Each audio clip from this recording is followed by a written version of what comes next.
It's a time for pick it from China.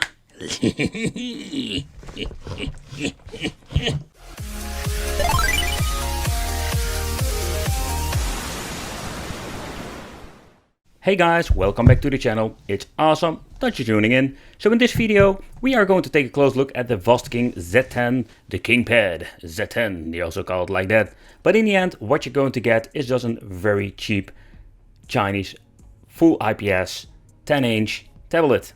But how good is this thing? Or better said, how bad it is? That is what we're going to find out today. I just want to do a couple of testing that also includes gaming, emulation, and also we're going to do the wicked Doggy test. That's going to check out if he likes this tablet itself.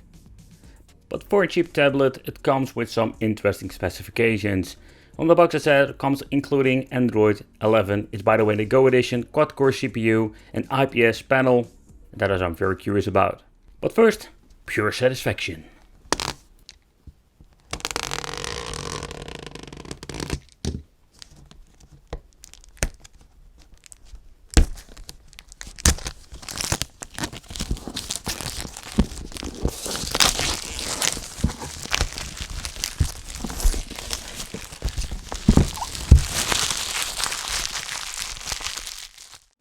But first, let's do a quick unboxing together. And finally, after removing all of the plastic and the sticker seals, the first impression that is the tablet is quite heavy, and that is a very good thing. Okay, so let's remove the sleeve, and it looks very nice. It also comes with a screen protector that we cannot leave on. The back we're going to get the flasher and the camera, but overall very nice. Okay, what we're going to get here more are all the extra goodies that we're normally going to get with a tablet. Let's open up the box. Here we're going to get all the information that we need, including a Type-C cable, free 2-year warranty, extension card. Alright. And then we get the tool for opening it up, because we can add some extra memory or a CF card to this, and a very nice manual with a lot of explanation about the product itself. And let's see what we're going to get in here. And here we're going to get the charger that comes including the tablet.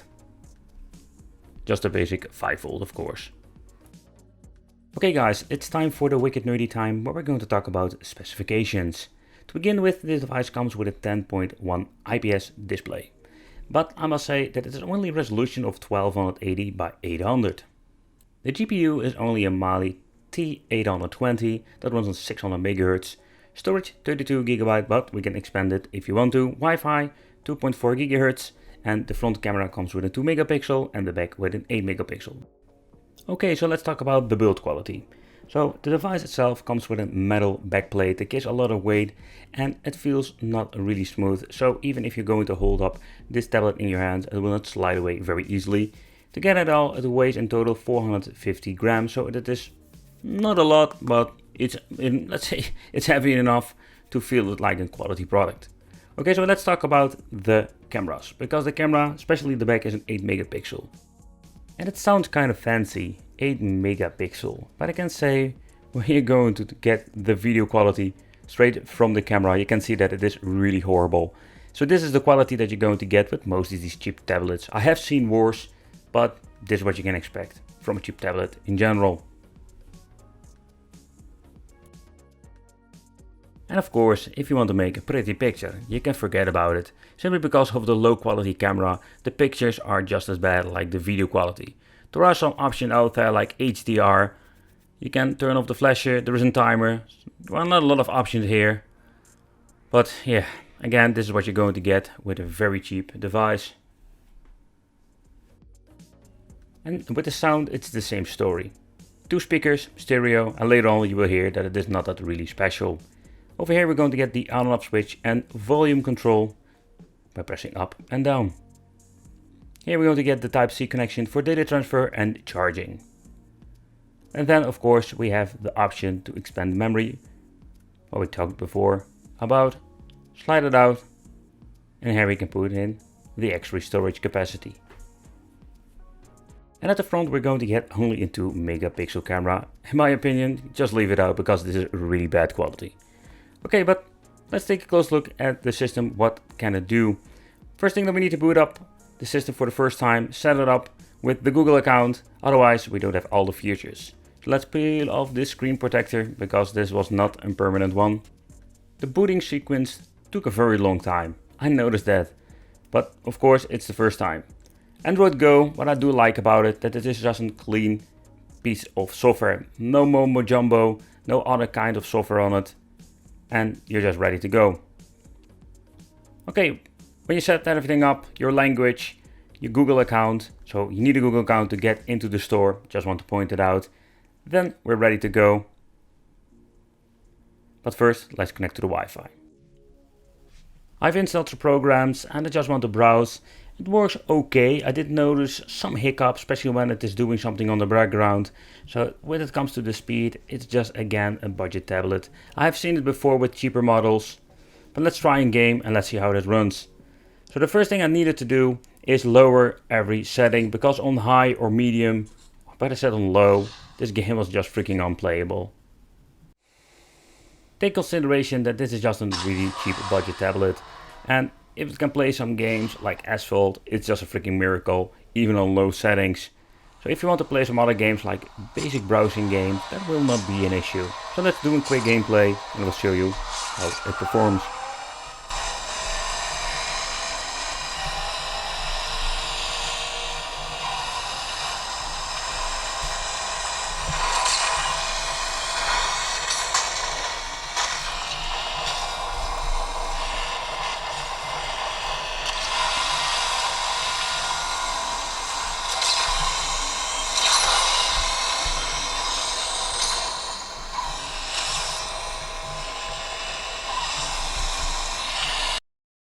With Mario Run, it's just a freaking two-dimensional game, but I noticed like some minor hiccups here and there, but it's still playable.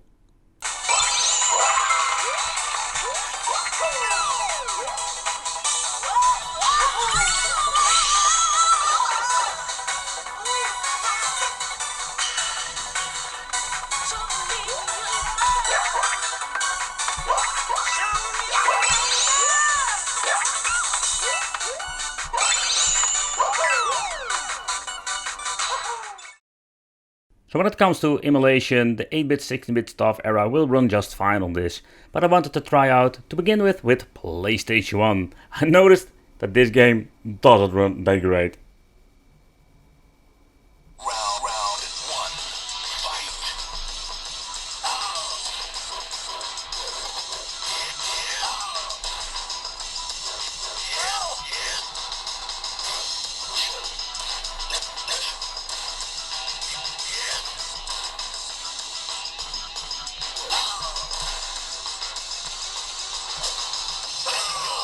So PlayStation 1 runs really choppy, but nevertheless I just wanted to try out PlayStation Portable with the PPSSPP emulator to show you that this is just freaking unplayable.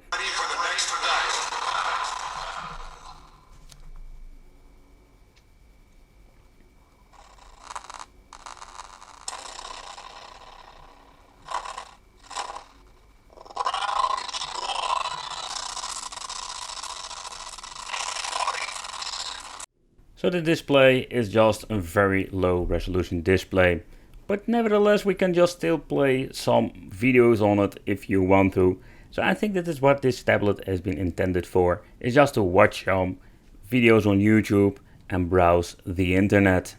So if you want to watch some wicked videos and go on some retro adventures in the Wicked Predator mode videos, I would say consider subscribing, hit the little bell, because we're going to do some awesome things here on the channel. And the sound itself, it's not really bad.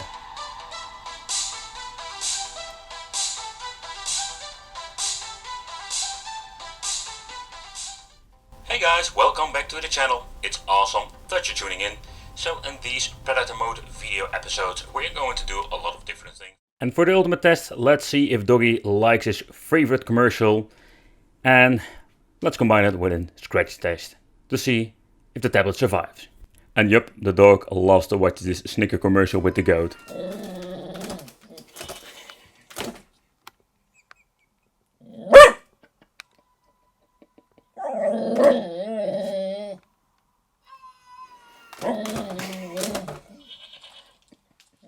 Okay guys, so this is what you're going to get when it comes to a cheap tablet. The quality itself is way better than I've seen when it comes to cheap tablets. I have reviewed a lot of these fake ones from AliExpress, but this one is like the next level, but it's still cheap. But yeah, bad quality cameras, the audio is not superb, but this is what you're going to get when it comes to cheap tablets. Let me know in the comments what do you think of this, what do you think of a cheap tablet, or do you prefer another brand? Consider subscribing, hit the little bell, become one of the Wicked family, and I will see you in the next video.